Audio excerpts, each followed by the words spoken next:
நன்மை கண்டீர். என்னை அழைத்து உயர்த்தி வைத்தீர்.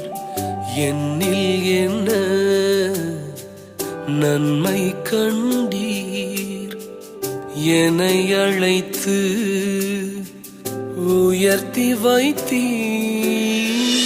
அழியும் என் கைகளை கொண்டு அழியாவும் ராஜ்யம் கட்டு. பைத்தியமான என்னை தெரிந்தெடுத்தீர்.